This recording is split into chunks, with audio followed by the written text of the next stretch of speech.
वाराणसी की संकरी गलियों में एक अनाथ बालक कबीर अपनी माँ के साथ गरीबी में दिन गुजार रहा था।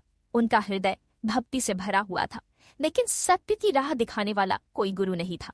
कबीर सुनते थे कि बिना गुरु के जीवन में ज्ञान नहीं आता, और उनके मन में बस एक ही इच्छा थी, गुरु रामानंद जी के शिष्य बनने की। लेकिन गुरु रामानंद किसी को भी इतनी आसानी से शिष्य नहीं बनाते थे। कबीर ने निश्चय कर लिया कि वे गुरु की कृपा पाने के लिए कोई भी कठिनाई सहन करेंगे। रोज की तरह एक सुबह गंगा घाट पर हल्की ठंडक थी।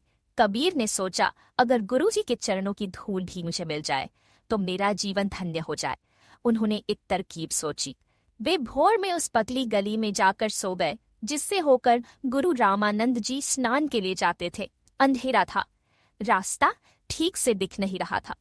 अचानक गुरु रामानंद जी का पैर कबीर के शरीर पर पड़ा। गुरु जी चौंक गए और उनके मुख से सहज ही निकल पड़ा, राम राम। कबीर की आंखों में आंसू आ गए।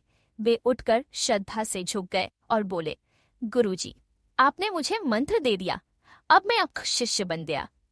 गुरु रामानंद जी ने पहले तो आश्चर्य से देखा, लेकिन जब उन्होंने कबीर के निश्चय और प्रेम को देखा तो वे भाव विभोर हो गए। उन्होंने कबीर को गले लगा लिया और कहा, वत्स, भक्ति सच्चे हृदय से की जाए तो ईश्वर और गुरु स्वयं ही मिल जाते हैं। आज से तुम मेरे शिष्य हो। कबीर की आंखों से आंसू बह रहे थे, लेकिन वह आंसू दुख के नहीं, गुरु कृपा से मिली अपार खुशी के थे। आज उनका जीवन सफल हो गया था। सच्ची भक्ति और समर्पण से हर मुश्किल राह आसान हो जाती है। जब कोई सच्चे दिल से गुरु या ईश्वर को खोजता है तो उन्हें अवश्य प्राप्त करता है।